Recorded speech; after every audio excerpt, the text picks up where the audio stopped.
We are recording. Very good.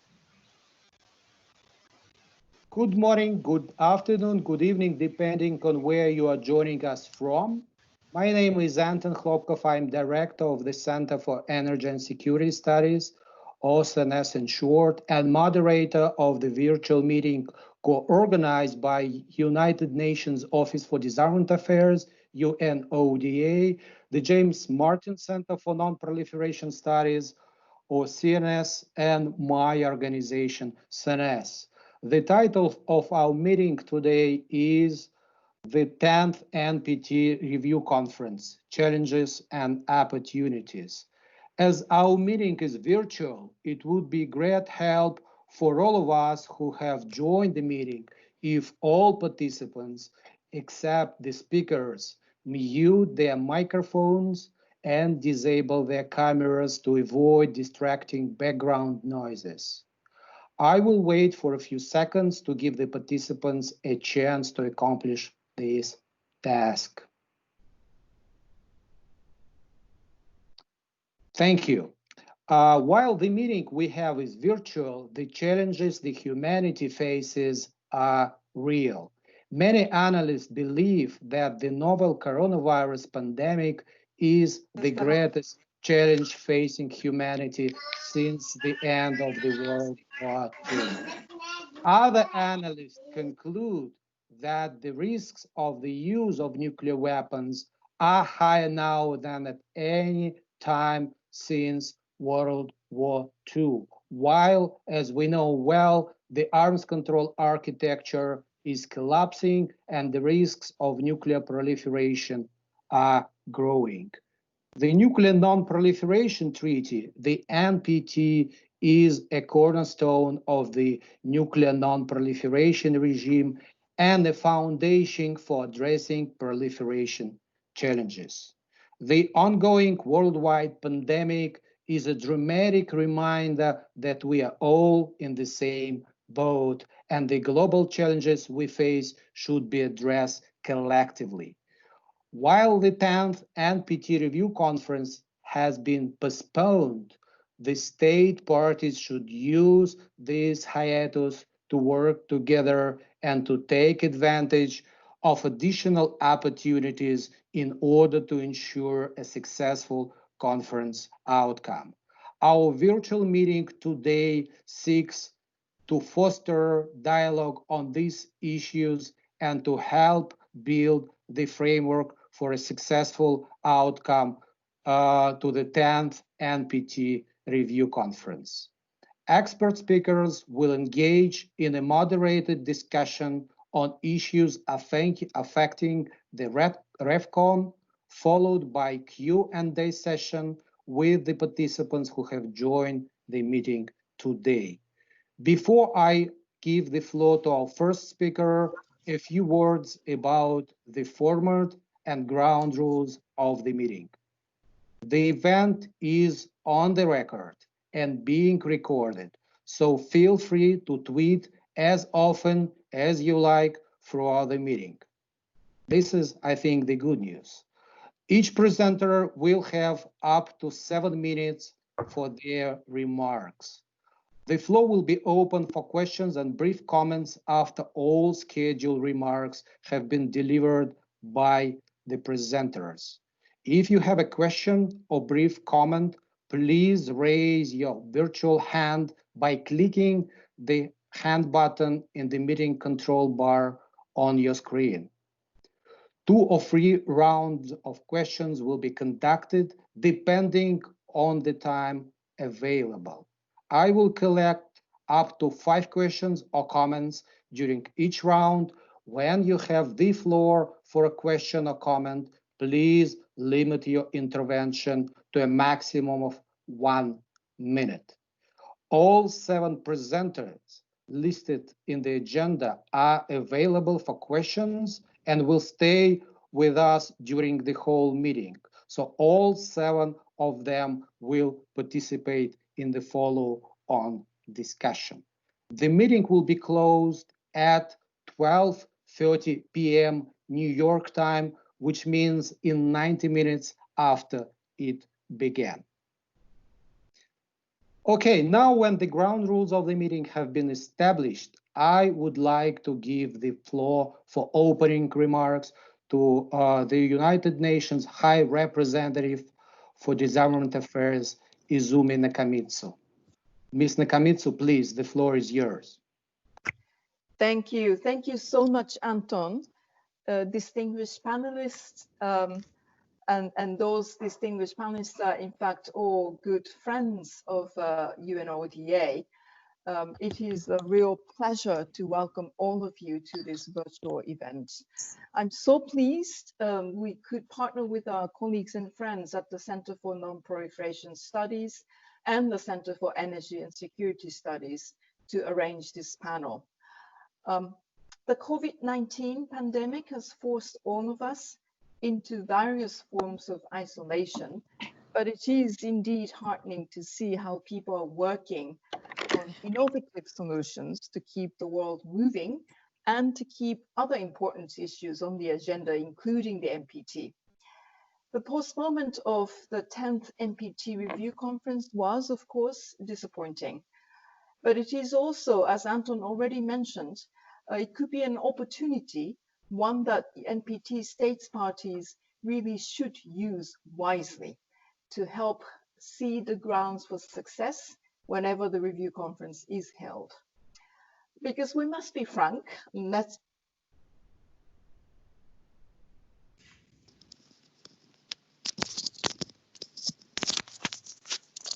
Ms. Nakamitsu, we lost your voice, I'm afraid. Please check your microphone. Yep, sorry. Okay. So I will restart because we must be frank. Heading into the original dates for the REPCON, there were more questions than certainties.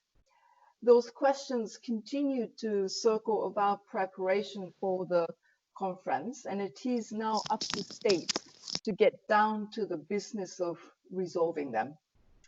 Of course, this is not to say that there have not been wholehearted efforts to date, just that those efforts really needs to be redoubled. I hope that the P5, or I should say N5, will continue their ongoing dialogue and come to the conference with a unified position on how to achieve progress on Article 6. I hope that the cross-regional and other groups of states are busy preparing innovative ideas for how to cross entrenched divides and plot areas of convergence. Above all, I hope that all states parties are preparing to approach the review conference in a spirit of compromise, flexibility, and with an understanding of the collective nature of the threats we face. Even in the time of COVID-19, nuclear dangers are worsening. As nuclear sabers rattle, the arms control regime disintegrates, and as new proliferation challenges emerge, the NPT remains a bulwark of international peace and security and a common means of finding our way back to common sense and the path to a world free of those potentially catastrophic weapons. The review conference is therefore an opportunity to reverse course.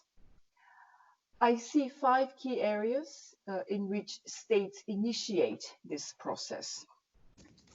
First, they can reaffirm their commitment to the NPT and the commitments they have assumed as parties.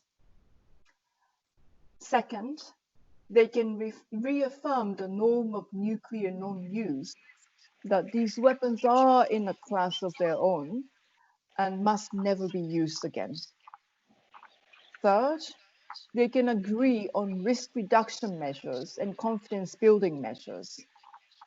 Fourth, they can agree that challenges to the non-proliferation regime necessitate its adaptation to meet the evolving threats. And fifth, the review conference should set the scene for discussion on how to pursue disarmament, non-proliferation, and arms control in a complex strategic environment where all nuclear problems are exacerbated by new challenges. The pandemic is teaching us that international crises can only be resolved through solidarity, compassion, and strong institutions. Surely these are lessons that can translate into the NPT and its critical mission. I really look forward to hearing the debates today and engagements through these wonderful virtual means. Thank you so much again. Thank you, High Representative Nakamitsu, for your opening remarks and for excellent timing. I hope that all other presenters will follow your example. Our next speaker is Professor William Potter, Director of the James Martin Center for Non-Proliferation Studies. Professor Potter, you have the floor for opening remarks too. Thank you very much, Anton, and thank you to High Representative Izumi Nakamitsu for her excellent commentary.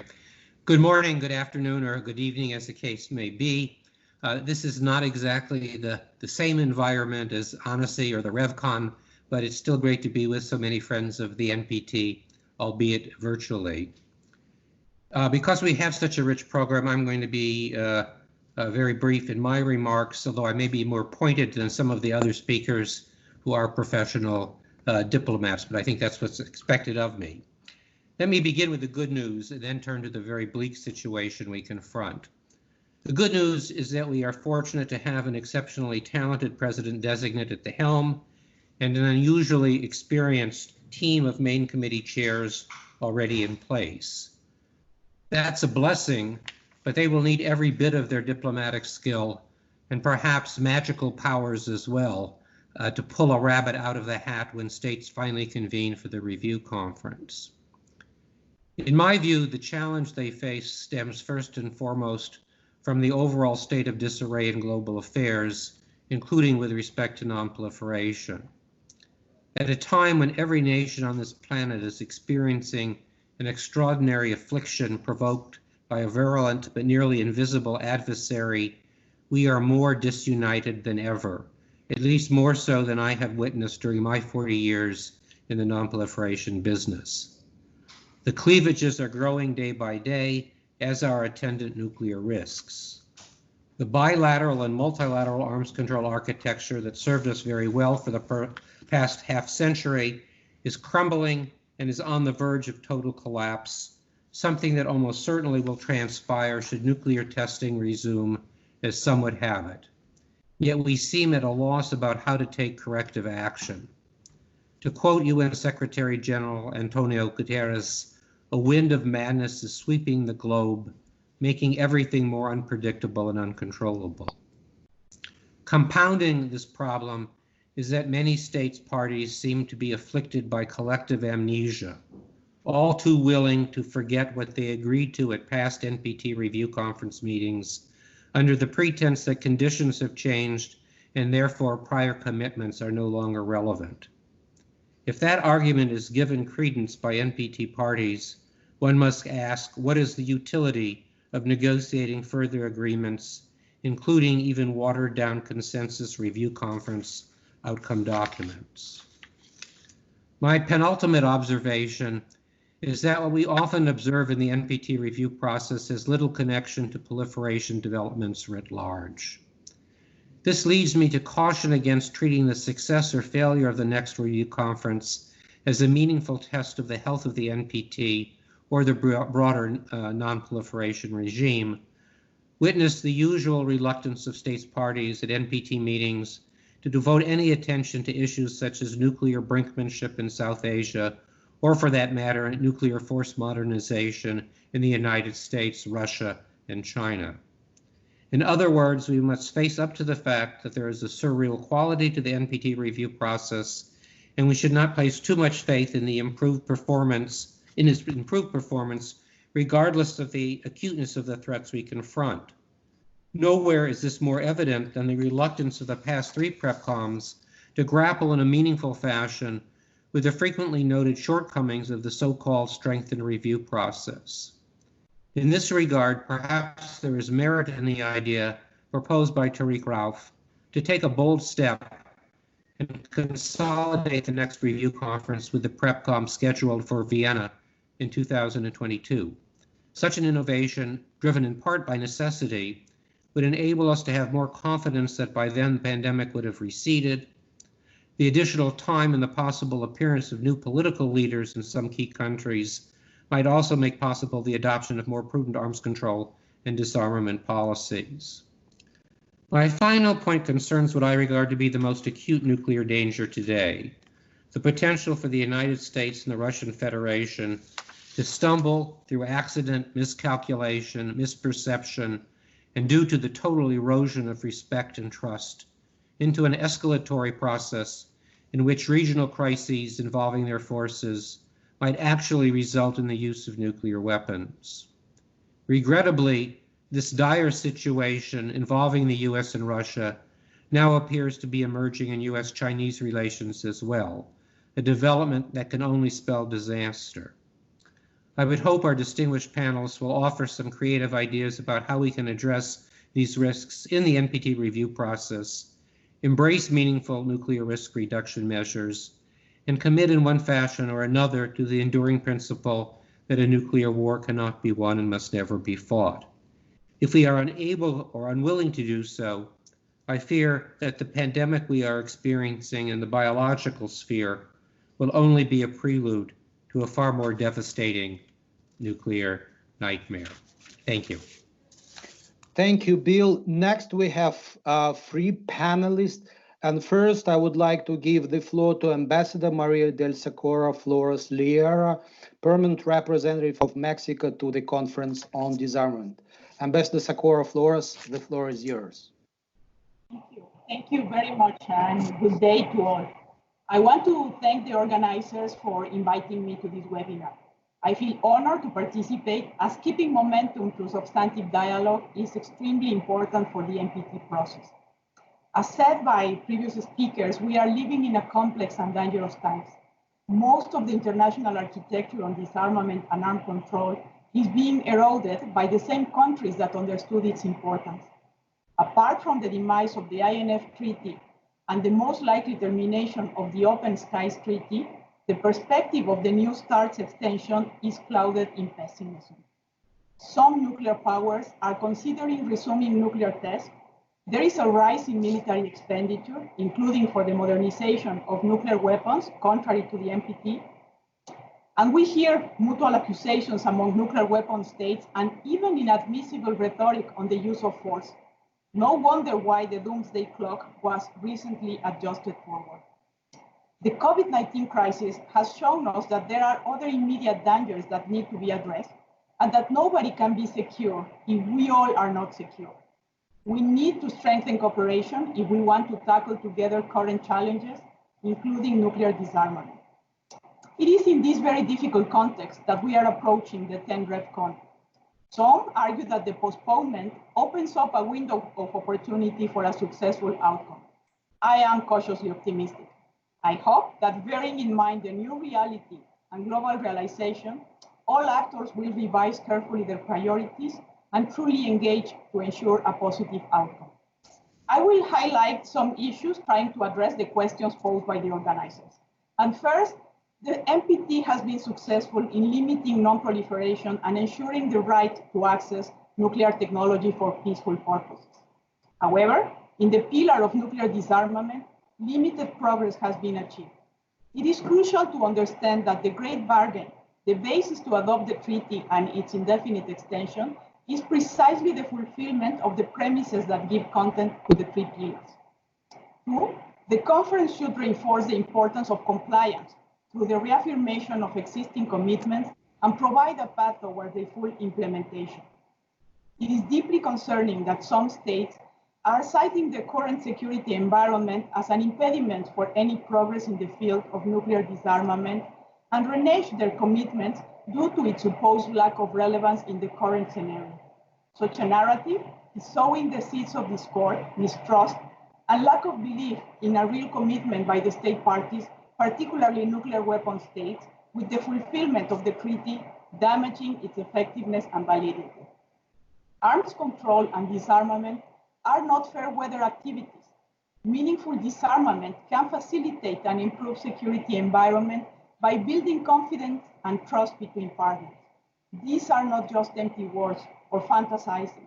It is the experience that leads to the adoption of the NPT, which should be highly cherished by all its parties. 3, to ensure a successful outcome, there is a need for committed leadership by the nuclear weapon states and other relevant actors. Mexico participates within a group of like-minded countries that have been bridge builders and that are taking this role seriously through substantive proposals to facilitate a meaningful outcome of the REPCON. The New Agenda Coalition actively promotes nuclear disarmament through the full and effective implementation of Article 6 of the NPT.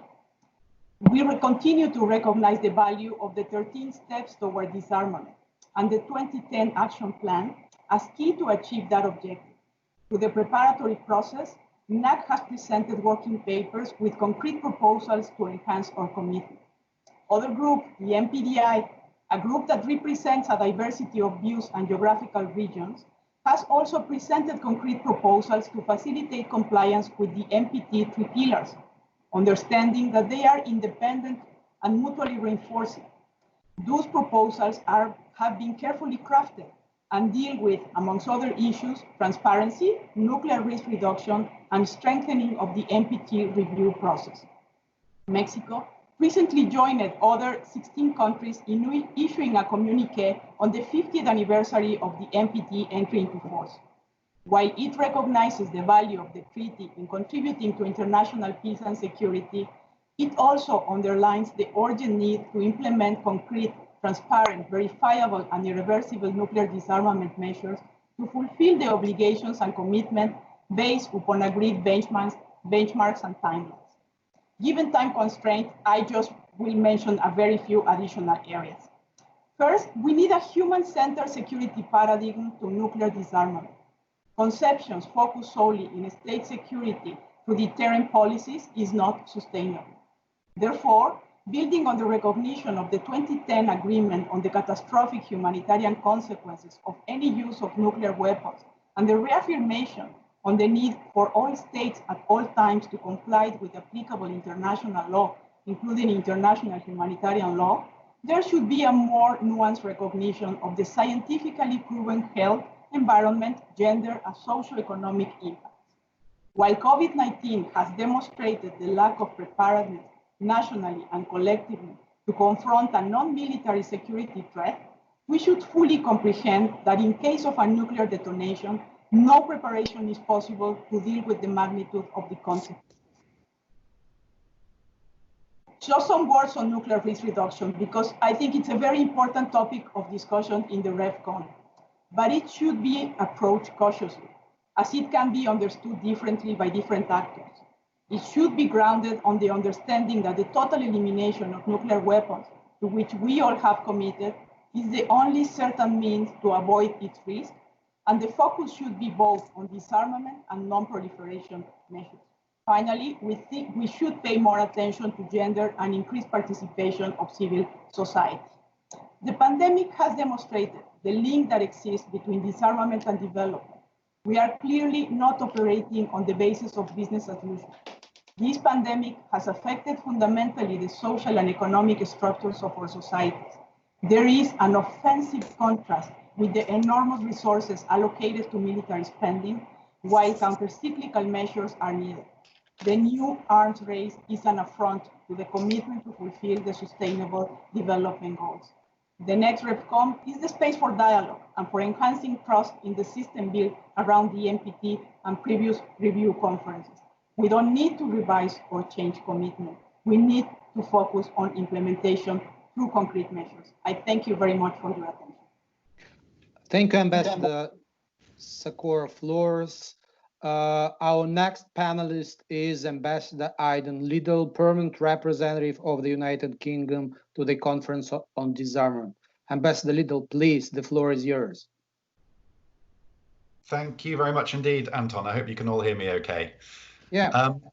Thank you very much. Just to begin with, to UNODA, CNS, and to CENESS for convening this webinar. It's understandable, I think, that our focus over the last few months, at least diplomatically, has been on procedure, given the need to postpone and reschedule the RevCon, and that's easier said than done. But I think now we've taken those decisions and we have a route map ahead to a rescheduled RevCon. It's important that we get back to talking about the substance of what we're going to do in New York. So I'm very pleased that we're holding webinars like this that get us back onto the substance and build momentum to the rescheduled RevCon. That, however, is easier said than done. The world feels totally different from how it did 6 months ago. And it's impossible to say how it's going to feel 6 months from now. So I think in that sense, it's too early to say how the postponement itself and how the pandemic more generally is going to affect the context when we finally meet for the RevCon. I would like to think that it would underline the importance of international collaboration to solve global problems.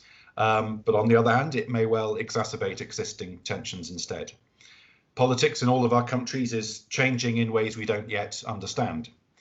We're also facing an economic catastrophe, not just a public health catastrophe, and that will have an impact, of course, on defence budgets, on peaceful uses budgets, and so on and so forth. That will affect the NPT. The situation's nothing to do with the pandemic particularly, but the situation in the DPRK and in Iran will be different from now. But again, it's difficult to predict how. The role of peaceful uses of nuclear technology could have evolved in new and potentially quite interesting ways, but again, we don't know. So I think monitoring and evaluating and analysing these trends and others that we haven't yet spotted is going to be a crucial task for us over the next few months as we prepare.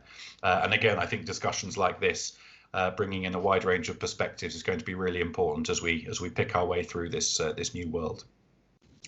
Having said all that, the overall UK objective, at least for the 10th RevCon, remains unchanged. We want a consensus outcome that celebrates the achievements of the NPT across all its pillars over the last 50 years and the last 25 since the indefinite extension, and which charts a way forward which doesn't let what we disagree on detract from what unites us. There's clearly many different ways of packaging that sort of outcome, and we're open-minded about that, but I think that's the goal to which we're aiming. That, of course, should certainly involve commitments that build on what we've already agreed.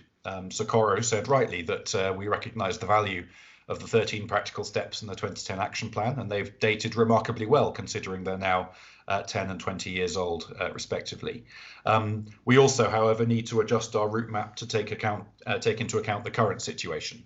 Whether that's the security environment, which does matter, states' postures, modern technology, and various other things. All of these things affect the situation in which we're currently working without detracting from what we've concluded in the past. The UK's work in this review cycle has focused on a few key areas I'll just go into briefly now, which I hope will be important for the RevCon as well. And I think these are areas where the RevCon could usefully focus. They are transparency and dialogue, verification, safeguards, and peaceful uses.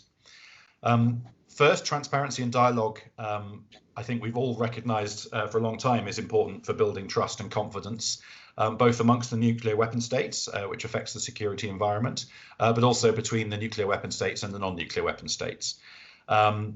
The UK has been working hard on this over the last few years. You'll all be aware that we published a draft of our national implementation report before the third PrepCon, and we've held consultations and dialogue on that before we prepare our final version before the RevCon. The P5 conference, which we hosted this year, and I'll say a bit more about the P5 later, involved an unprecedented level of civil society dialogue and transparency, I think. We're also been very pleased to fund the project that BASIC have been running on nuclear responsibilities, which we feel might be a new and interesting way of reframing dialogues which perhaps have been stuck in a rut around nuclear issues. So it's things like that we think might provide a way of resetting dialogue. The second area is verification.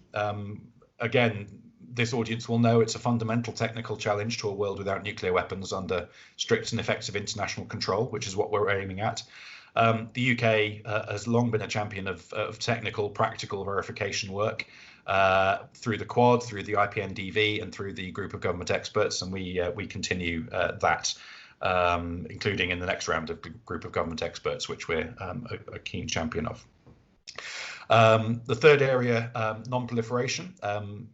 This has been a great success again of the NPT, and particularly I think in the last 20 years or so. But we need to remain vigilant, as the DPRK case has shown us. We want the RevCon to support the IAEA's work on safeguards. These have to be allowed to evolve to remain relevant to the 21st century, and particularly in the light of technological developments. So I think the RevCon needs to ask whether we can collectively do more to encourage wider acceptance of the additional protocol in particular. And the final area I mentioned was peaceful uses. We were going to be hosting the culmination of the Pillar 3 conferences in London back in April. We're still committed to doing that, hopefully in November. We're looking for a new date which will work with the new RevCon timing. But as I mentioned earlier, the pandemic has demonstrated once again that the peaceful uses of nuclear energy are broader than just energy generation and are relevant to all sorts of challenges that we face today. The IAEA, for example, has facilitated the provision of nuclear-derived COVID-19 diagnostic kits to around 120 countries. So I think there's some really interesting new examples of the importance of peaceful uses and how the NPT supports that technology to be spread around the world in a safe and secure way.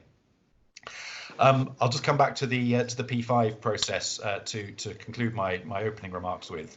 As you know, the UK has had the honour to convene the P5 process over the last year. Of course, the 5 nuclear weapon states are not a monolithic bloc. We each bring very different approaches and policy perspectives to the RevCon. We have different national priorities and so on and so forth. But the P5 process over the last 10 or 11 years has allowed the nuclear weapon states to coordinate better and to try and shape a sort of collective contribution to the RevCon. And I think it's accepted that having a degree of coordination amongst the P5 has been important over that time. I think in terms of this RevCon, the shape of the collective P5, N5 contribution is becoming clear.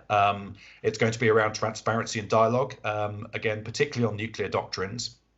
It's going to be about intensifying work on strategic risk reduction, as Sakura mentioned earlier, and on the FMCT. It's about ongoing discussions with ASEAN on the treaty, the Bangkok Treaty Protocol, which is unfinished business in terms of nuclear weapon-free zones and our support to nuclear weapon-free zones. It'll involve the publication of the second phase of the glossary of key nuclear terms, which is a very important transparency, dialogue, confidence building tool, as well as a technical and practical contribution to nuclear disarmament. And there'll certainly be a contribution on peaceful uses as well. We've agreed that we'll hold a joint side event on P5 approaches to peaceful uses, but I hope we can use this time to build up that contribution even further.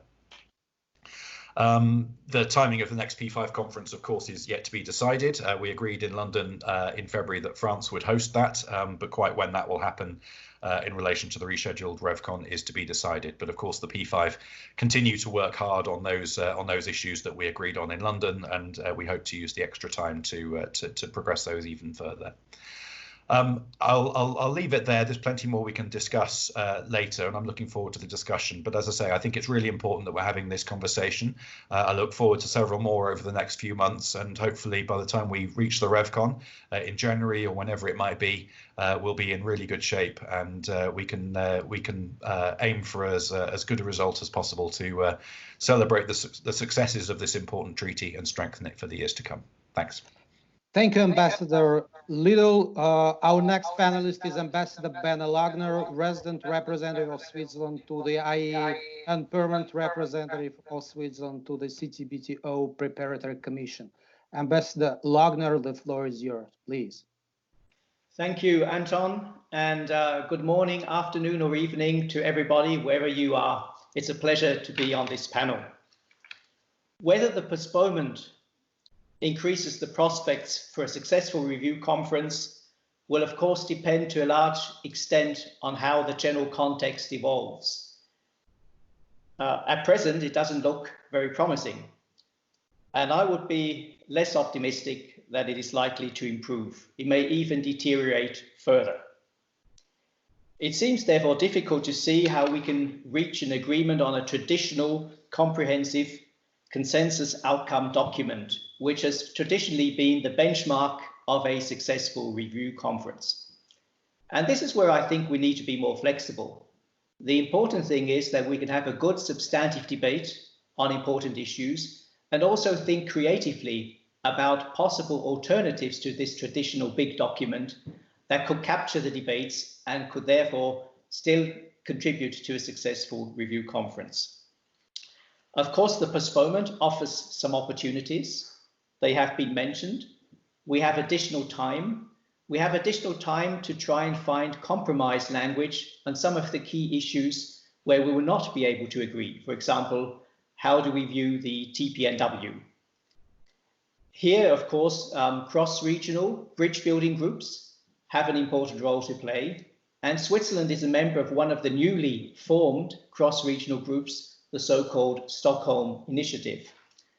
The Stockholm Initiative clearly wants a successful outcome of the review conference, and we have put forward a number of very concrete proposals, which we think are achievable, especially in the area of nuclear disarmament. The additional time can, of course, also assist us in our national preparations, in preparing our national reports and also working papers. Of course, there are also challenges that the postponement brings with it. The risk of a loss of momentum in the preparatory process. But I think exactly this webinar and hopefully others that will follow are an opportunity to maintain this momentum. One risk definitely is the attention of policymakers. This will be very much consumed in the coming months with the pandemic and dealing with the aftermath of the pandemic. One positive effect of the pandemic can of course be, and this has already been mentioned by our Mexican colleague, a broader paradigm in the area of security. It has highlighted the importance of human security as a broader concept than the traditional state-centered approach of security. This in itself could again also give a boost to the discussions on the humanitarian consequences of nuclear weapons in the NPT context. Of course, one of the challenges could also be that it takes people's interest away from the nuclear issue and diverts it to the areas of biosafety or bioweapons. So it's difficult to predict, and there are of course a lot of uncertainties that accompany us. For example, one key uncertainty is the question of whether New START will be extended, and also the impact of the elections in the United States in November also have a significant effect on the review conference. Switzerland belongs to many countries that clearly are opposed to the idea of rejecting the validity of past commitments. Unfortunately, some states parties have been making statements in that direction. It is interesting that those who question the past commitments do this in a highly selective manner. This is not only short-sighted. Commitments in one area cannot be dissociated from commitments in other areas. You cannot expect people to remain committed to what they have agreed in the areas of non-proliferation and to walk away from the commitments in the area of nuclear disarmament. It also runs against the fundamental principle of balance that underpins the NPT. The NPT is not a la carte menu. The provisional agenda for the review conference that was adopted at the PrepCom last year clearly mentions also that the past commitments from 1995, 2000, 2010 have to be included in the review of the implementation of the treaty. Given the very different assessment among states parties on what has been achieved in the past 5 years, it seems very unlikely that we can reach a consensus on the review part of the implementation. Therefore, we will need a flexible approach. We've had it in the past. In 2010, we had an outcome document that did not have an agreed text for the review part. It was a text that was drawn up under the responsibility of the president. Another approach would be to also honestly reflect the differences where they are. There's no harm in doing this. It has to just be an honest reflection of where we are.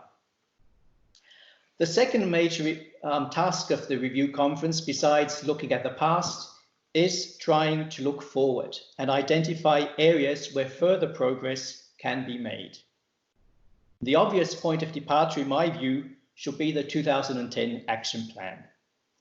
Obviously, some actions have been overtaken by events, but other actions remain relevant and still need to be implemented. This was also the approach we adopted in 2015, when, in the context of subsidiary body 1, we tried to build on the 2010 actions and add more detail and specificity to some of them. We don't need a new action plan, but we need to identify on some priority issues from the existing action plan, where agreement may be possible.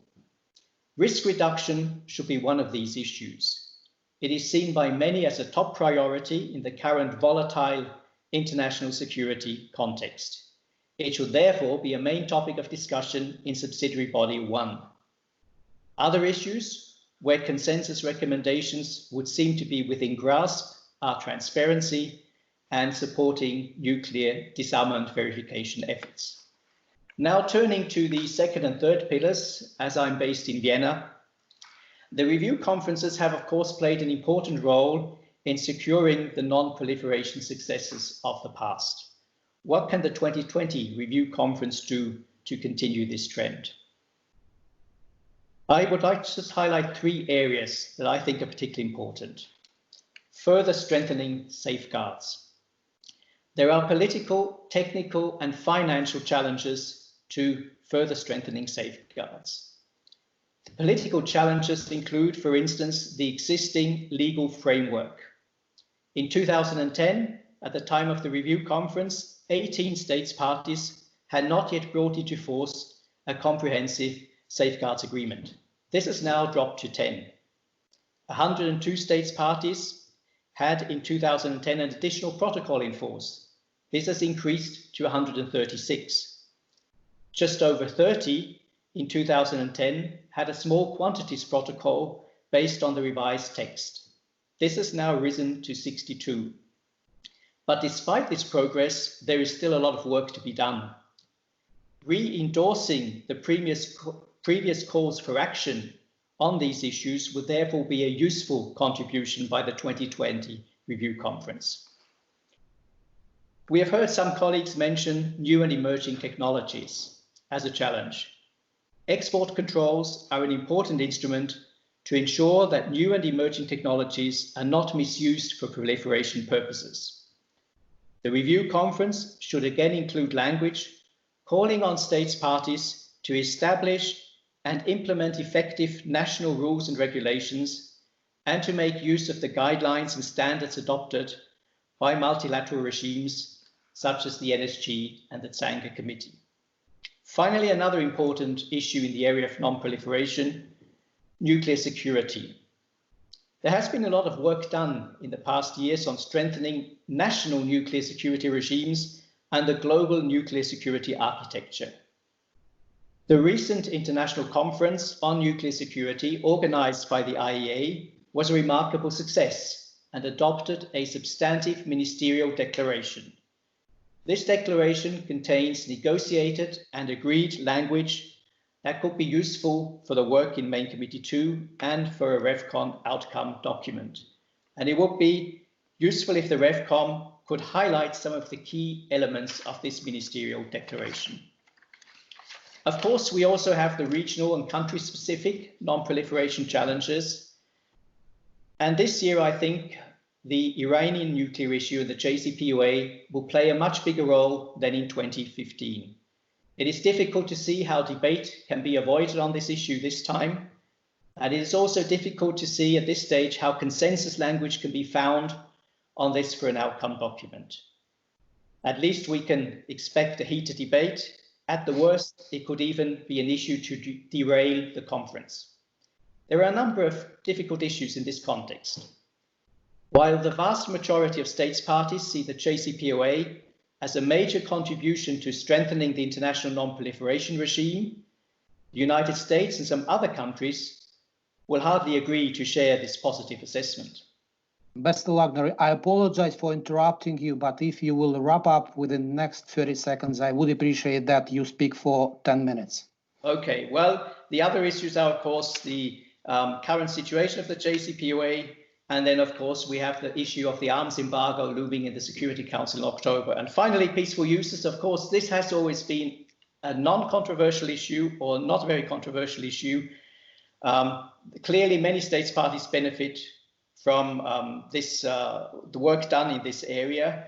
Here, also, this has been one of the issues that has been in the focus for the preparatory process leading up to the review conference. That's very useful.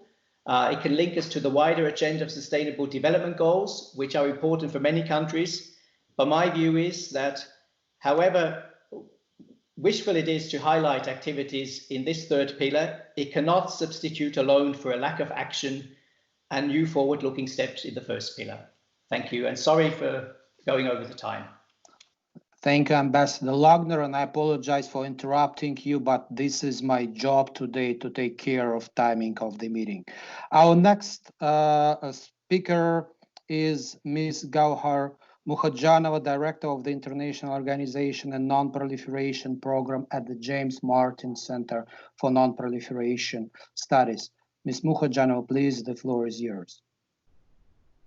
Thank you very much, Anton, and thank you to UNODA and CENESS for partnering with the James Martin Center in organizing this webinar. I have a very challenging task of responding to some of the excellent points by the three speakers, and I'll try to be brief and to the point. So it's interesting to know that there clearly are some common threads in the remarks concerning the challenges and opportunities for the review conference, and a bit more heavily on the challenges side. And so the 3 points that I note in particular, or the 3 common threads, are the effect of the crisis in the US-Russian relationship. It's the issues that are brought forward by the pandemic itself, and chief among them is the issue of human security and the relevance of nuclear weapons in this concept of security. And then it's the role and the future of past REVCON decisions and commitments, and mostly these present challenges, but then again, there's some opportunities could be hidden in there. With regard to the crisis in the US-Russian relationship, it's not only affecting the arms control and the disarmament pillar of the NPT, but also, as Bill mentioned, it's spilling into the non-proliferation realm rather unusually. And chief among disagreements there is the JCPOA. And what I note with concern is that this is not just a challenge for this upcoming review conference. This is something that can be very damaging for the regime in the longer term. The crisis in arms control in particular did not start with the current US administration, really, and it will not simply end if the elections in November bring about a democratic winner. And that's something that we need to really honestly think about.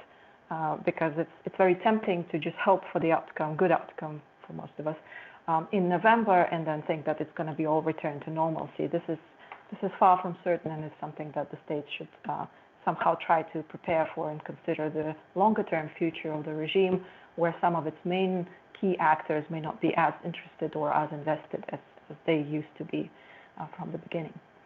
On the subject of human security, I think it's been noted by almost everyone how the current pandemic brings to the fore the need to reassess what indeed constitutes state security, what are the major threats and how to approach them, and what indeed is the place of nuclear weapons in this whole concept of national and international security. And another aspect is, of course, the response capacity or lack thereof.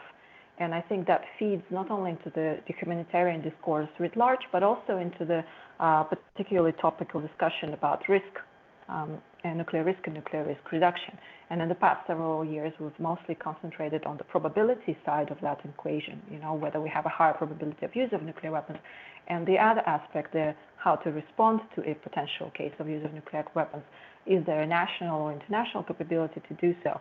That has faded a little bit more into the background, and I think the the pandemic raises those questions again. On the one hand, it's good. It's a necessary discussion. It's important.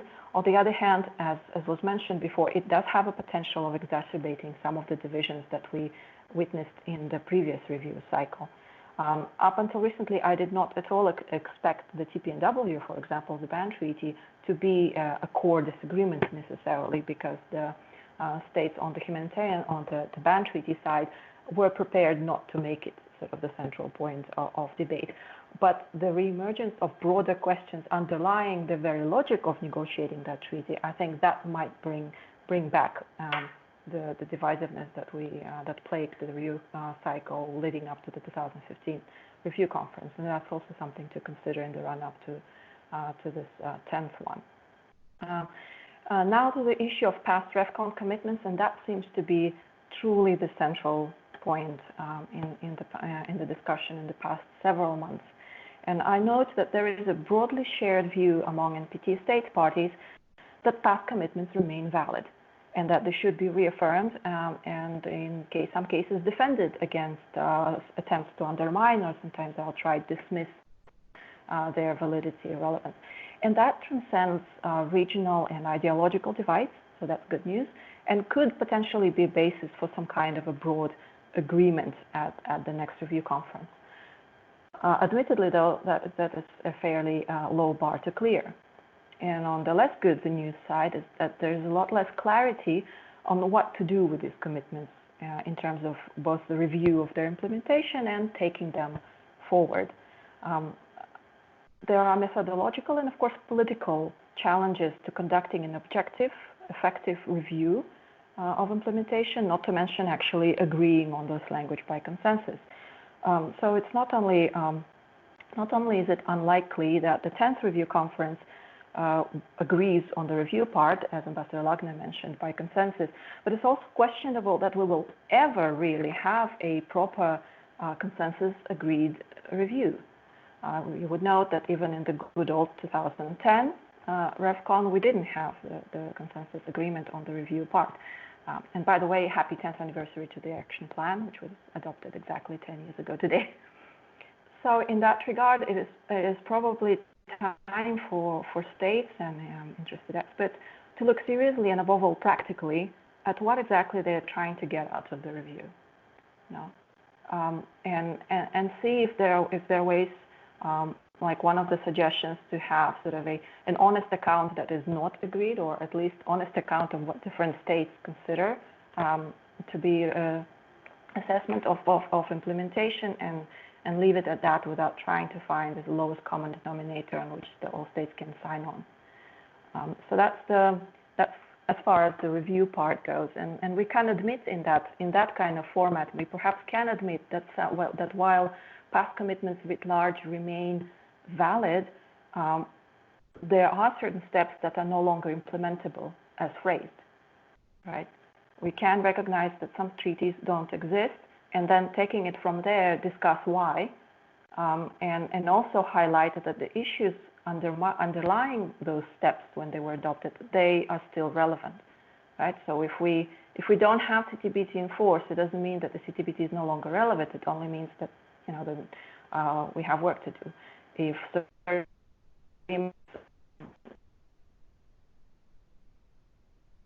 Gaukhar, we lost your voice, I'm afraid. They remain relevant. Okay, so what was the last thing you heard?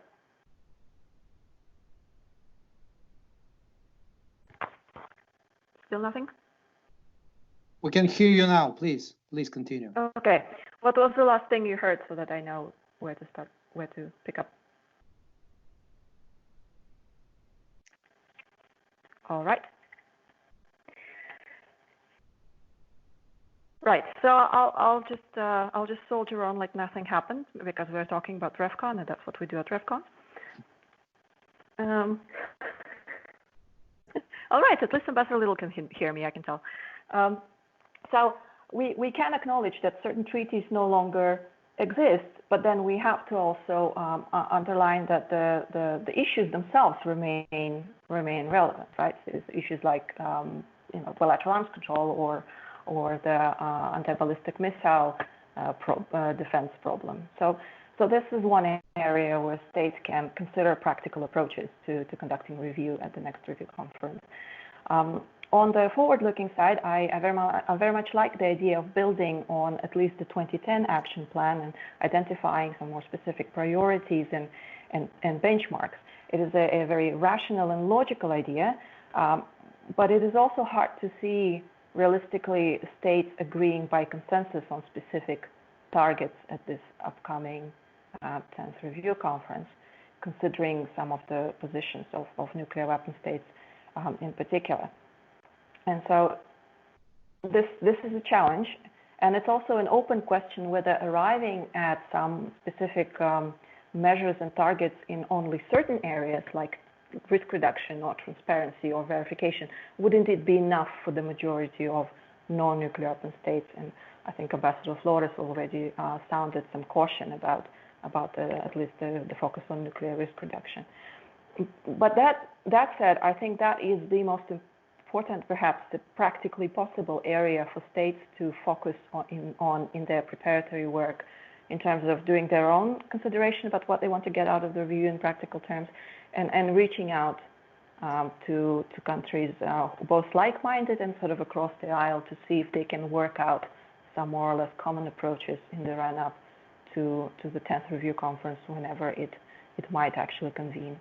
And as a final note, just to try to step back a little bit and maybe say something more uplifting, this is the 25th anniversary of the indefinite extension. People have mentioned 2010 action plan, people have mentioned the 13 practical steps. People don't mention the principles and objectives as often, but I think it's a good time to remember this is the 25th anniversary of the indefinite extension. It's a mini miracle that we have the treaty and we don't have to negotiate its extension again. It's possibly probably a good time to revisit the value and meaning that decision 25 years ago and the promises with which it came, and that includes the principles and objectives and the strengthened review process. And this sort of symbolically is a good time to both decide if we still stick by that decision, if we think it was a worthy while, and in what way can we improve the implementation of all those promises that went into the decision to extend NPT indefinitely. Thank you. Thank you, Gaukhar. Last but not least, Ambassador Gustavo Slovenes, President-designate of the 10th NPT Review Conference. Ambassador Slovenes, please, the floor is yours. Thank you, Anton. First of all, I would like to extend my sincere thanks to CNS, CENESS, and UNODA for having co-organized this event and inviting me to speak. In these exceptional trying times, events like this one are vital in keeping the community engaged on the review process and on the key issues that will be at the center of the 10th Review Conference. Secondly, I would like to thank those of you who have tuned in to attend this panel. It is a demonstration of the importance that all stakeholders continue to place on a successful review conference. Also, my thanks to the panelists, and I heard from them today some excellent assessments and views and even suggestions about the challenges and the opportunities presented by the review conference. In the lead up to the conference, whenever it's going to take place, there have been a lot of focus on the former, on the challenges. But if we are to succeed in producing an outcome from the conference that strengthens the treaty and its implementation, I believe that we need to start talking more about the latter, the opportunities. To this end, although the review conference postponement, it is a disappointment to all of us, I agree with the High Representative that it is also an opportunity, but it's one that we cannot afford to squander. At this stage, we only have the tentative dates of 4 to 29 January that I have asked as President-designate the UN Secretariat to reserve. I stress again that these dates are only tentative and cannot be confirmed until life returns to some semblance of normality at the UN headquarters in New York. But we should act as if the review conference is next month, that is, with a sense of urgency, because before we know it, whenever the conference is going to take place, the conference will be upon us and we will need to hit the ground running. Today, amidst the weeds of potential problems, I believe I heard some green shoots of convergence, areas of commonality that can help state parties find compromise with the goal to strengthen the treaty. In my view, a successful conference might entail, among others, the following aspects. First, a balance across all three of the treaty's pillars. Second, that to take into account the outcomes from the 1995, 2000, and 2010 review conferences. Three, to adopt some practical ideas to strengthen implementation of each of the treaty's pillars. And fourth, to take on board the voices of a diverse range of stakeholders as plurality of views helps produce lasting results. As we recently celebrated the 25th anniversary of the NPT's indefinite extension, it is worth remembering that this historical achievement came about due to an understanding that the strength of the treaty is the grand bargain at its core, upheld by mutually reinforcing pillars in service of the ultimate goal of a world free of nuclear weapons. Now, due to the extraordinary circumstances we find ourselves in, the 10th Review Conference may not be identical in form to its predecessors, but I can assure you that the Bureau and I are exerting all efforts to ensure that the conference will match the high standards that all states parties, civil society expects. Now, finally, to state parties, I say this much you can expect from me, but in turn, I hope that state parties will approach the conference ready to negotiate in good faith, willing to listen to the views and legitimate concerns of others, and able to recognize the collective value that we all derive from the treaty. I thank you. Thank you, Ambassador Slovenes. Now we are ready to open the floor for questions and comments, but let me remind first that if you have a question or a brief comment, please raise your virtual hand by clicking the hand button in the meeting control bar on your screen. If you have raised your virtual hand, please wait until I call you by name. When I invite a participant to put a question or voice comment, I will also specify who will be the next to speak after the current speaker. We will collect up to 5 questions or comments during each of the round, and I think we have time just for 2 rounds. And please keep your microphone muted when you are not speaking and unmute your mic before you begin speaking. When you have the floor, please state your name and current position, specify the question, who the question is for, and limit your intervention to a maximum 1 minute. So please raise your virtual hand if you would like to ask the question or make a comment. I don't see any at this stage. Does it mean that there are no any questions or comments, or we have some technical issues? This is the question to our good friends and co-organizers of this meeting in UNODA. I see Amir Nazir from Malaysia raising his hand. Okay, sir, please. Thank you, Anton. I hope you could hear me. This is yes, Amir sure. from Permanent Mission of Malaysia to the UN in New York. In view of the time limitation, I'll go straight to my question. Thank you to the organizers. We've heard from the panelists that there is no guarantee of what the next few months will look like. It could be bleaker or it could be brighter. And there is a suggestion that geopolitical dynamics could continue to be more challenging for us. But I also believe for the experts, representative, policymakers, we could produce something substantive and constructive in the next few months. My first question, as I hope everyone is aware of the recent joint communique by 17 state parties with cross-regional representation outlining the steps to be taken moving forward, what do you think can state parties do in the context of the dynamics of all NPT state parties in the next few months?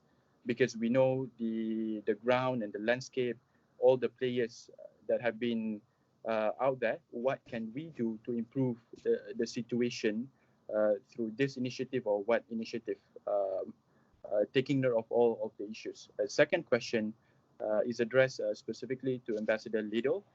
Thank you to your eloquent presentation. I'm glad to hear the UK leadership of the P5. You mentioned about transparency and dialogue, specifically about the dialogue between P5 and ASEAN countries with regards to Bangkok Treaty. As we move ahead post-pandemic era, in your judgment, Ambassador Liddle, what do you think can we do differently between the P5 and ASEAN countries to make sure that more progress is made as we try to conclude the process of signing and ratification of the additional protocol of the Bangkok Treaty by the P5? The first question is open to all, and second question is addressed specifically to Ambassador Liddle. Thank you, Anton, and thank you all. Thank you. The floor for the next question goes to Ariel Penaranda, please.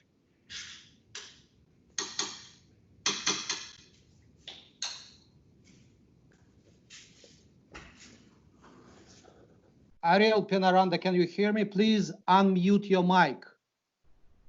Hello, hello. Yeah, we can hear you, please. Yes, a pleasant day to all. To thank the panelists and speakers for their important remarks. The Philippines with Mexico, as mentioned by Ambassador Socorro earlier, also joined the joint communique to commemorate the 50th anniversary of the NPT. And we have also joined the NPDI in its most recent joint statement. We, of course, believe in the importance of efforts to bridge divergent positions to reinforce the NPT. And we emphasize the critical importance of building trust and confidence in all areas. And we believe that there's a need to resume constructive steps and positive engagement among concerned states to address issues on arms control and nuclear disarmament, particularly bilateral ones. We spoke about the accomplishments of the treaty and the success of the review conference. We believe will rest both on the celebration of the treaty's positive accomplishments, as well as our decisive, our uncompromising march towards a world free of nuclear weapons. And I took note of Ambassador Lagner's mention of the a la carte menu. We cannot be selective in our commitments, in the implementation of our commitments. The question I would like to raise is this. It has been stated that states should recognize that challenges to non-proliferation are not static, and therefore the regime cannot be either. What are your thoughts about the notion that the regime cannot be static, bearing in mind that states parties must abide by their commitments? And here I'm thinking about the 13 steps, the 13 practical steps, and the 64 action plan of the NPT. Thank you very much. Thank you. Vanessa Wood from Australia has the floor next. Vanessa?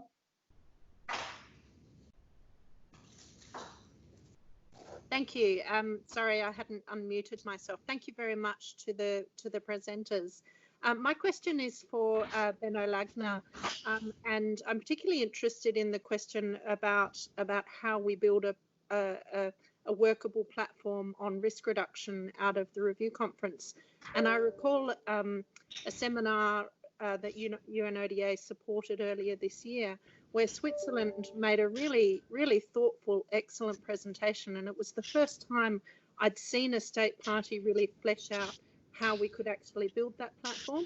I mean, now that we actually have a bit more time, you know, maybe some of the working papers can be front loaded a little bit and serve as a basis for consultation on issues like risk reduction. So if Benno has any comment about how that might be taken forward, I think that would be very useful. And also just to add NPDI, a few have been mentioning NPDI, but as the coordinator, Australia has been working with all of our partners on NPDI on a range of products for the RevCon, including a landing zone paper that hopefully could provide some consensus among states parties. Thank you.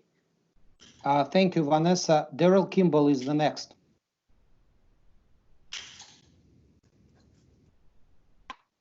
Thank you, Anton. Thank you, everyone. Daryl Kimball with the Arms Control Association. I wanted to ask a simple question, maybe an obvious question of High Representative Nakamitsu and the other panelists. There was a recent report a week ago that one P5 state is actively considering a demonstration nuclear test explosion. Tell us whether you think that would create a more positive, less positive environment for the NPT and the global regime. I mean, this is the elephant in the room. As Ambassador Lagner said, it is possible that events may develop over the next few months that create a less favorable environment for the review conference and beyond. So I just wanted to give you a chance to offer your thoughts on that issue, please. Thank you, Daryl. Now I would like to give the floor to the speakers to react or respond, and start with High Representative Izumi Nakamitsu. And when we will be back to the participants, Tariq Rauf will be first with his question or comment.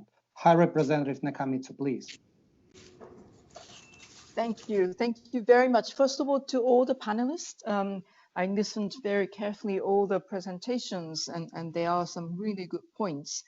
I will take the last question that came from Daryl, which was also related to the overall environment. I think I agree with you. It could be the overall context environment could further deteriorate by the time we get to the review conference, whenever it might be. So my reaction to both Daryl's question and also what to do about this is, first and foremost, we need to have a really united, concerted messages from all of us, appealing to all actors, all countries, states, parties, not to do any destabilizing actions. And I say this has to really be a concerted messages, you know, both in the public ways. As you know, we consistently call for all states parties to have restraints in their actions. This is not a time to do any destabilizing acts, including, of course, the potential nuclear tests. We don't have further information on that. We call on, of course, all parties to continue with the moratorium. This is one of the most important issues. It's squarely within a nuclear disarmament field. So we need to continue to appeal in the public spheres through our messages, but also behind the scene diplomacy of various countries to impress upon all countries to refrain from any destabilizing acts. we heard a couple of times, of course, the New START. One of the reasons why we want the New START treaty to be extended is because with the extension, we will also gain time. It's not just to make sure that further destabilization will not happen, but also we can also take advantage of the extension as a time to reflect on how to address various disarmament approaches in a very different context. We actually do agree with many experts from many countries that we no longer live in a bipolarity context. We no longer live in a static environment with all the technologies, etc. So I think there is a consensus that there will have to be new approaches and, in fact, a new vision for disarmament and arms control. But that would take time. It's simply not a very wise thing to do to throw out all the existing frameworks and regimes and architectures and then start thinking about some sort of a new framework. Rather, we suggest that we extend and uphold the existing frameworks, and we take the time in front of us to reflect on what are the things that we need to do in the entirely new environment around the world. So that's my reaction. Obviously, we hope that there will be no dramatic actions by any of the states parties, and I trust that there are views like this and communications taking place from various corners of the world, including many of our states parties or UN member states. Over to you, Anton. Thank you, High Representative Nakamitsu. At this point, I would like to adjust the rules of our meeting today, since we have 2 more questions and 13 minutes left. So I would like to give the floor to 2 participants who raised their hands to ask questions, Tariq Rauf and Denis Zhuykov, and then be back to all presenters for their final remarks. And High Representative Nakamitsu, if you will have any additional thoughts, I will give you a floor at the very end. So Tariq Rauf next, Denis Zhuykov right after. Thank you very much, Anton. Can you hear me? Yes, sure, please. So I have 2 very... Tariq, we lost your voice. Tariq, we lost your voice. Please. Very quick question. My mic is unmuted. Can you hear me now? Yes, please. Now it's good. My question is to Ambassador Aidan Little and to Ambassador Benno Lagner. In 2008, the Nuclear Suppliers Group, in violation of Principle 12 from 1995, gave an exception to a non-NPT state. And one of the price that was paid was that Argentina and Brazil argued that the quadripartite agreement between them would be equivalent to the additional protocol, and that was agreed by the NSG members. So how would one square the circle in calling for universal acceptance of the additional protocol, but have 2 important states, Argentina and Brazil, go to the review conference without the additional protocol in force? And a quick question to Ambassador Flores. Mexico is part of the 17-country joint communique issued in New York. And I was wondering whether there was any discussion of the 17 countries of the joint communique finding some common ground with the 16 countries of the Stockholm Initiative to find a few issues that they could take jointly to the review conference. Thank you. Thank you, Tariq. The floor for the last final question now goes to Denis Zhuykov.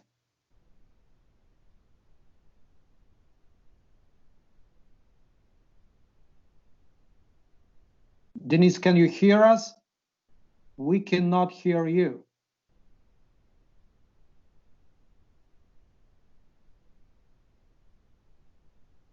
Denis, can you hear us?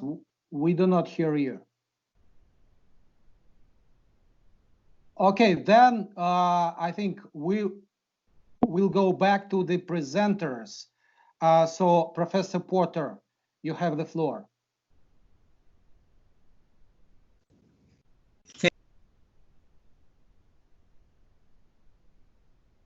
Bill, we cannot hear you, I'm afraid. Okay, can you hear me now? Yes, please. Yeah, I'll be very, very brief. I want to suggest that the issue that was raised by Daryl in particular is of utmost importance, and I would hope, based upon what Aidan mentioned in terms of the priorities for consideration by the P5, that the question of the potential for resumption of nuclear tests also has to be part of that P5 deliberation, whether it fits in under dialogue, risk reduction. I think this is of utmost importance and hopefully will be a subject of discussion. I want to reiterate the importance of work to somehow reinforce the norm of non-use that the High Representative mentioned, whether it's a reiteration of the principle that was best known as the Reagan-Gorbachev principle, or by some other term. I think that really is crucial. And finally, I would note that while it's very difficult for me to find areas where there might be, in fact, convergence of views that would lead to some kind of a consensus, I was impressed at the 2019 PrepCom by the very meaty statement that was made by over 50 states dealing with disarmament and non-proliferation education. And while that may not be the most important topic for many, I do think it's an area where consensus is possible. And as we are forward looking at this moment in time, I would hope that one might also include the topic of education as a significant one, and one in which agreement might be reached across both nuclear and non-nuclear weapon states and across different regional groupings. Thank you. Thank you, Bill. Ambassador Socorro Flores next, please. Thank you. Thank you very much. Very briefly, I think Gaukhar said it very well. The challenges we are facing now are beyond the NPT, and we all need to carefully reflect on what kind of world are we envisaging. So I think using this time, the coming months, to reflect on how to strengthen the NPT regime, it's a very important issue.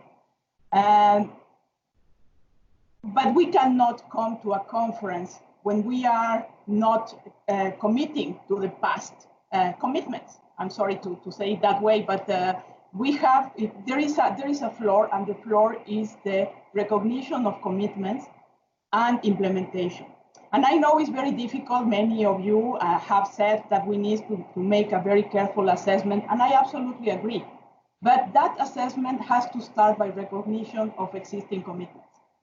And I think that is the basis for advancing. And I fully agree with what the President, Gustavo Slovenes, said about we need to find a balance across the three pillars and to see where can we move together to build a strengthened NPT regime. To respond to the question of Raul, this was not discussed between the countries that issued the communique and the members of the Stockholm initiative. But I think if we all recognize that we need to enhance dialogue and understanding, this is part of a discussion that we should have in the coming months. So the time is short. I don't think it's realistic to think in a long outcome document, but if we want a conference that will strengthen the NPT, we have to start by making an honest assessment and trying to go exactly with flexibility and really with the idea of not creating more challenges, but to keep the system that for so many years we have created and still working. And it's a very relevant part of the non-proliferation regime. Thank you. Thank you. Ambassador Little. Thanks very much. And let me just start by echoing what Socorro said. I couldn't have put that any better. I think that's exactly the right approach we need to be taking into the RevCon. A couple of specific questions just to pick up. Amir, very nice to see you. Thank you for your question on the Bangkok Treaty. I mean, we've had it on our agenda now for a couple of years that we want to make progress on signing the protocol to the Bangkok Treaty. We had a really good meeting with the ASEAN Secretary General when he was in Geneva last summer. And we've had various meetings in New York as well. I think at the moment we're really waiting for a signal from the ASEAN side. I know it was discussed at the ASEAN Foreign Ministers meeting, I think back in July, and I think we're sort of ready really for sort of enhanced dialogue from there. So this is something I think we can sort of pick up in the hiatus that we're now in. But I think we still need to sort of do a bit more work to understand each other's positions really between the P5 and ASEAN.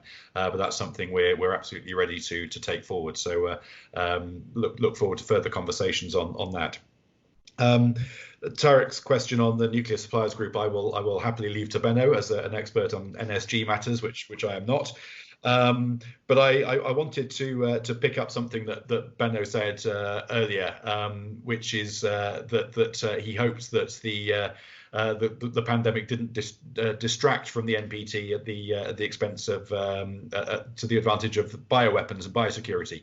Now, from my point of view, actually, we could do with a bit more attention on biosecurity and bioweapons, and that's been the case for several years. So actually, I hope that the pandemic does refocus attention on that.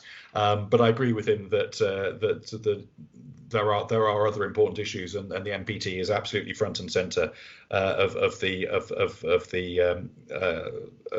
security regime. So I take the point he was making. But I think I'd just like to finish really by picking up on what Gustavo said about green shoots, and I think we've heard a few mentions in this conversation to various initiatives and statements. There's the Stepping Stones statement from Berlin. There was the 50th anniversary statement by that group of 17 countries that was mentioned.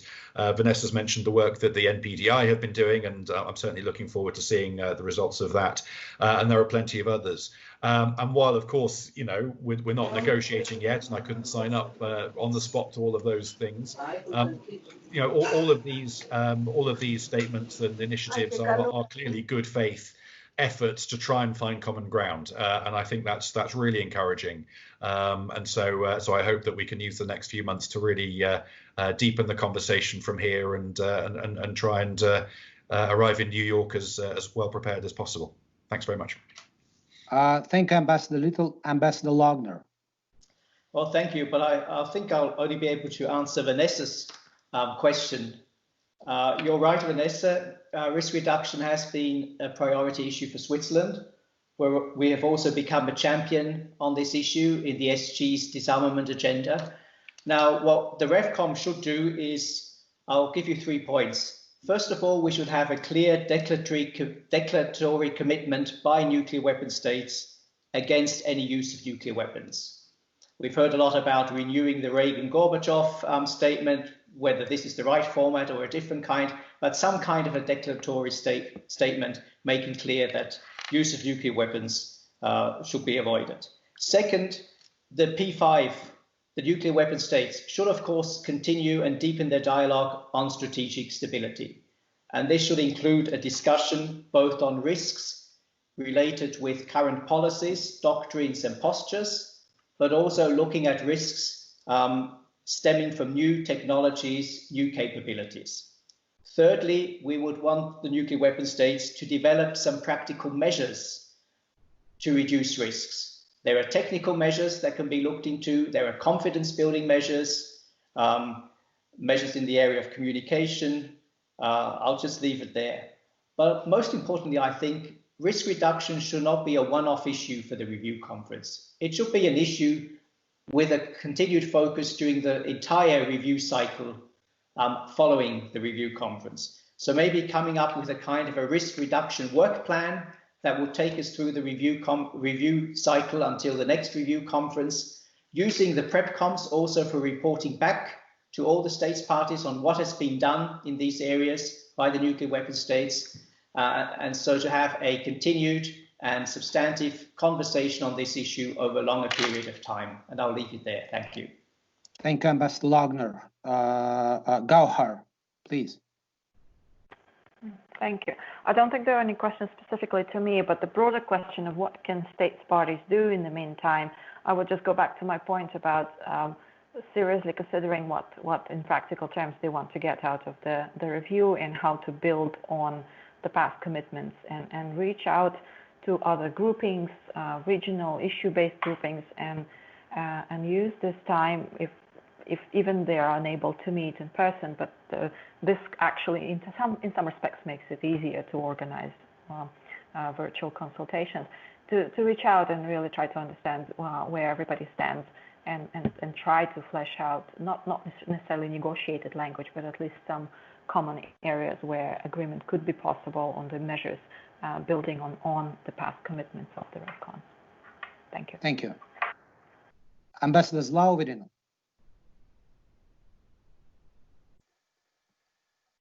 Thank you, Anton, and thank you to all the those who place very interesting questions. Some of them have already been answered by other panel members. Others, I believe, that will need further considerations. They are complex issues that we are dealing with now. But let me just express a general view that I have. As by nature, I'm a very optimistic man, but also a very realistic one. Of course, I understand and I realize the complexity and how difficult the situation is in the world, not only in terms of the pandemic, but as many said about the current set of affairs of the global security climate, which many consider, and I believe so, which is deteriorating past commitments on arms control treaties and by decisions, just being taken by some state parties.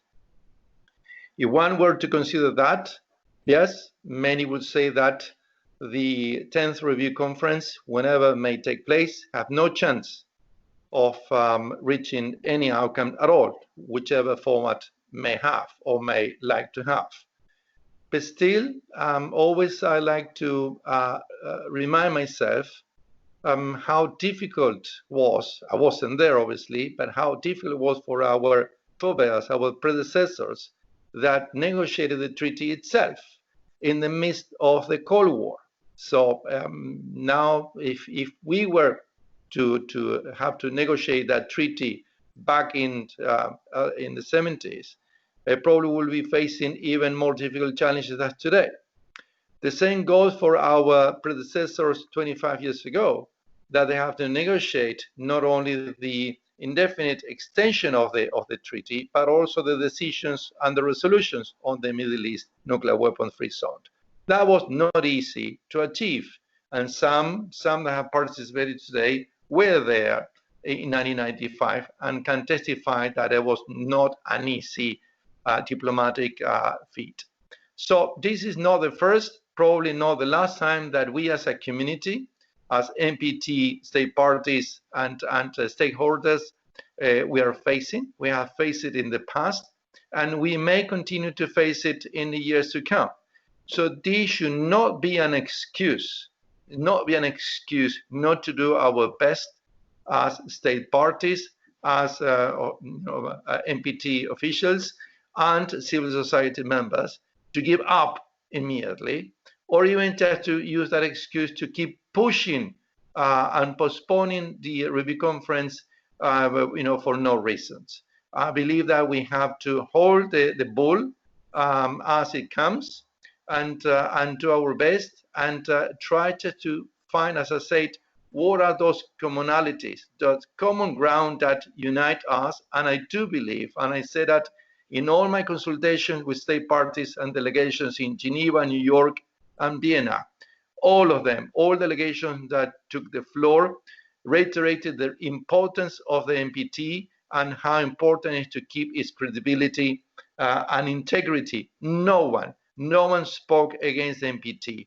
And I think that in itself is a success, and we have to keep building up. It's not perfect. The implementation is far from perfect on many aspects that have been raised today. I'm not going to repeat that, but that should not shine us away from our responsibility, which is prepare ourselves the best as we can and go to review conference ready to have the best outcome possible, whichever that outcome may be.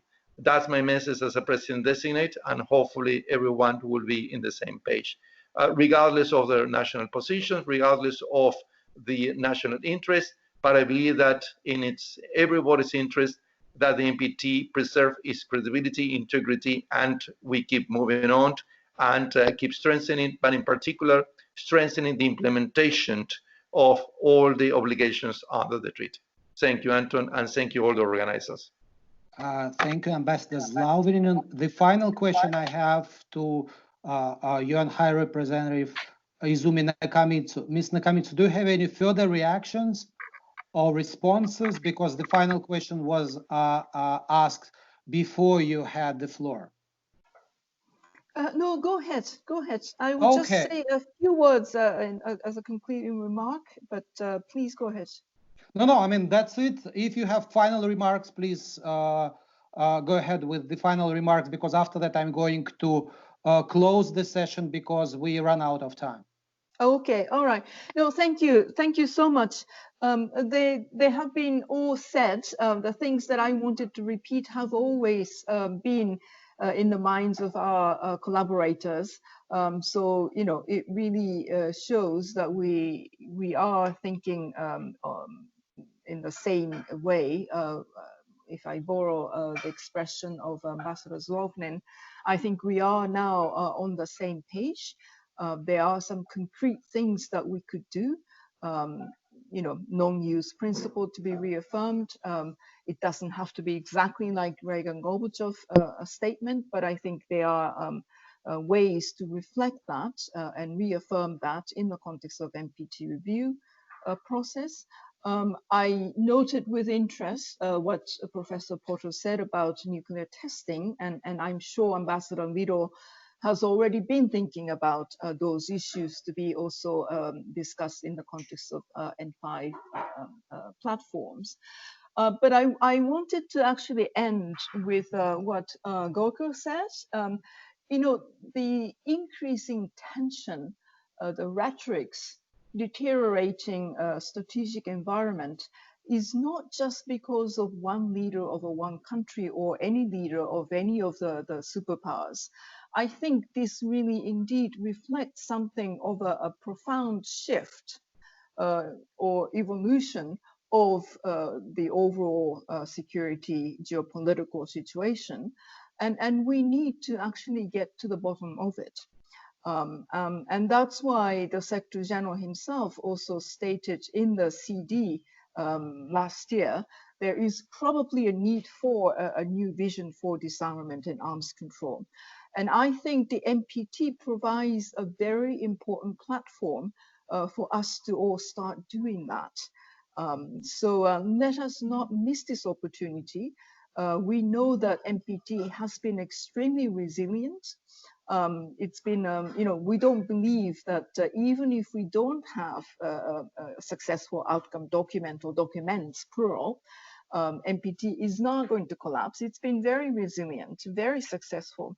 But resilience and relevance are two different things. We also need to make sure that NPT will be relevant in the context of the current or evolving geopolitical security environments.